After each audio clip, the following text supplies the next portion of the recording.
teman-teman semuanya. Perkenalkan, kami dari kelompok 6 Psikologi Pendidikan yang beranggotakan Santika Ramadhani dan Gariza Safwa Islami.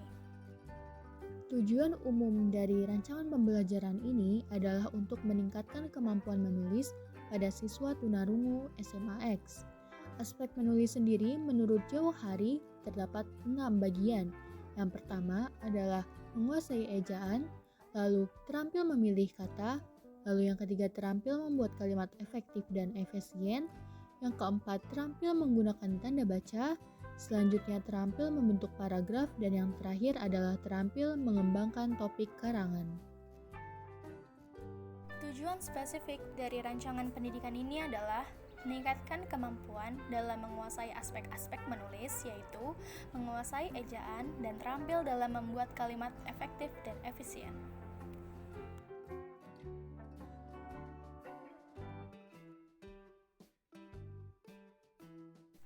Hasil yang diharapkan dari rancangan pembelajaran ini adalah siswa dapat menguasai ejaan kata yang dibagi menjadi 2 indikator. Indikator yang pertama, siswa mampu menguasai ejaan kata-kata sulit dalam bahasa Indonesia dengan materi puisi bermajas dalam bahasa Indonesia menggunakan metode pengajaran langsung dengan bentuk pelajaran di dalam kelas atau di dalam ruangan, dengan penugasan mengarang puisi bermajas dalam bahasa Indonesia menggunakan sarana prasarana ruang kelas, papan tulis, buku, dan alat tulis.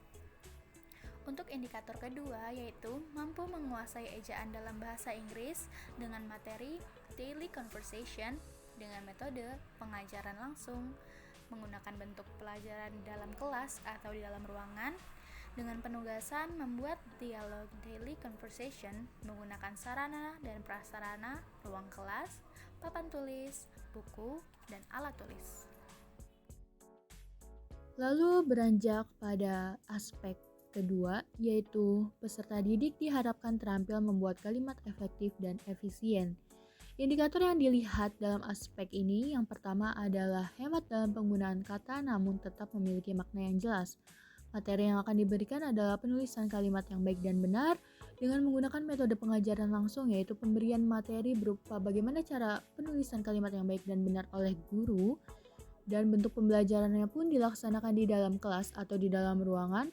Penugasan yang akan diberikan adalah tugas mandiri mencari dan membuat kalimat yang baik. Sarana dan prasarana yang dibutuhkan antara lain ruang kelas, papan tulis, buku, dan alat tulis. Bobot penilaiannya pun sebesar 20%. Lalu dilanjut pada indikator kedua yang dilihat, yaitu menghindari penggunaan kata dengan makna yang sama pada satu kalimat. Materi yang akan diberikan adalah resensi film dengan menggunakan metode pengajaran langsung, yaitu bagaimana cara meresensi film yang baik dan benar oleh guru. Bentuk pembelajarannya pun dilakukan di dalam ruangan atau di kelas. Penugasan yang diberikan adalah membuat resensi atau ulasan film yang sebelumnya telah ditonton bersama-sama di dalam ruang kelas. Lalu yang terakhir sarana dan prasarana adalah ruang kelas, papan tulis, buku, alat tulis, laptop, dan proyektor untuk menonton film. Bobot penilaiannya pun sebesar 20%. Kemudian pada indikator terakhir dalam aspek kedua ini yaitu menyusun kalimat bermakna logis dan dapat dipahami. Materi yang akan disampaikan adalah prosa atau karya sastra dengan menggunakan metode pembelajaran berbentuk discovery learning dan self-directed learning, di mana guru hanya memberikan gambaran besar dan gambaran dasar saja mengenai apa itu pengertian dan contoh dari prosa atau karya sastra. Model pembelajaran ini mengarahkan peserta didik untuk menemukan sendiri pengetahuan yang ingin disampaikan dalam pembelajaran melalui pengalaman langsung dan proses pembelajaran. Dalam rancangan pada indikator ini, pengalaman langsung dan proses pembelajaran dibuat melalui penugasan, yaitu bagaimana peserta didik dapat memahami kemudian mengembangkan pemahamannya ke dalam bentuk karangan atau cerita pendek fiktif sebagai bentuk penugasan. Kemudian selanjutnya bentuk dari pembelajaran di dalam indikator ini adalah menggunakan pembelajaran di dalam kelas, di dalam ruangan. Penugasannya seperti yang tadi sudah disebutkan, yaitu membuat karangan atau cerita pendek fiktif. Kemudian sarana atau prasarana yang dibutuhkan yaitu ruang kelas, papan tulis, buku, dan alat tulis. bobot penilaian pada indikator ini adalah sebesar 20%.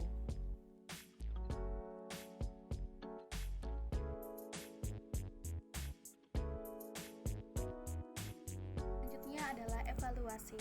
Evaluasi didapatkan dari penilaian atas tugas yang diberikan kepada siswa. Tugas yang pertama yaitu tugas mandiri mengarang puisi bermajas dalam bahasa Indonesia dengan bobot 20%. Penugasan kedua yaitu tugas mandiri membuat dialog daily conversation dalam bahasa Inggris dengan bobot 20%. Penugasan yang ketiga adalah tugas mandiri mencari dan membuat kalimat yang baik. Persentase yang dihasilkan adalah 20%. Lalu penugasan yang keempat yaitu tugas mandiri membuat resensi atau ulasan film. Persentase yang diberikan juga 20%. Dan tugas yang terakhir atau penugasan kelima adalah tugas mandiri membuat karangan atau cerita pendek fiktif.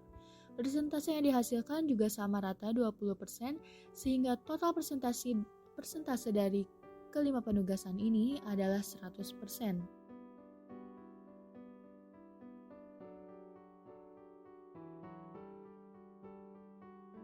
Lalu, ada asesmen dengan aspek menguasai ejaan kata yang terdiri dari 2 indikator keberhasilan.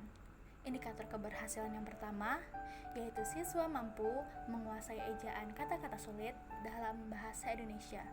Dari indikator ini terlihat bahwa siswa memiliki pengetahuan mengenai majas dan mampu mengeja majas dengan benar saat membuat puisi.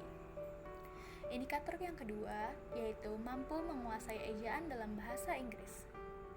Dari indikator ini terlihat bahwa siswa memiliki kosakata yang terbatas dan kurang dapat mengeja kata-kata dalam bahasa Inggris dengan benar. Pada aspek kedua, yaitu terampil membuat kalimat efektif dan efisien, terdapat 3 indikator keberhasilan. Indikator pertama yaitu hemat dalam penggunaan kata namun tetap memiliki makna yang jelas, terlihat ada dalam peserta didik. Hal ini dikarenakan peserta didik mampu mengidentifikasi dan melihat mana kalimat yang baik dan efektif namun jelas dan mana yang tidak, sehingga ia dapat memahami dan membuat contoh kalimat tersebut dalam penugasan. Lalu, indikator yang kedua adalah menghindari penggunaan kata dengan makna yang sama pada satu kalimat. Indikator ini juga terlihat adanya dalam peserta didik. Hal ini dikarenakan peserta didik sudah memiliki pengetahuan sinonim dan makna kata yang cukup baik, sehingga ia mampu memilih kosakatanya sendiri agar terhindar dari makna ganda saat penugasan. Dan indikator yang terakhir adalah menyusun kalimat bermakna logis dan dapat dipahami. Indikator ini tidak terlihat dengan baik. Meskipun siswa atau peserta didik secara perlahan sudah mengalami peningkatan, namun pemahaman serta kemampuan yang dimiliki dalam menyusun kalimat masih terbatas dan tidak terlihat signifikansinya, sehingga dalam penugasan indikator belum terlihat dengan baik.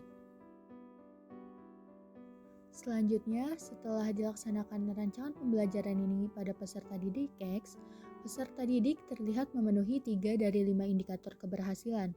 Indikator yang berhasil dicapai adalah mampu menguasai ejaan kata-kata sulit dalam bahasa Indonesia, hemat dalam penggunaan kata namun tetap memiliki makna yang jelas, dan menghindari penggunaan kata dengan makna yang sama pada satu kalimat. Sedangkan indikator yang gagal dicapai adalah kemampuan menguasai ejaan dalam bahasa Inggris. Hal ini dikarenakan terbatasnya kemampuan peserta didik terhadap kosakata bahasa Inggris.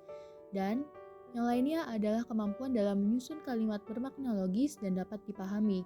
Hal ini dapat terjadi akibat dari kurangnya kemampuan yang dimiliki dalam menyusun kalimat sehingga kalimat tidak terlihat signifikan.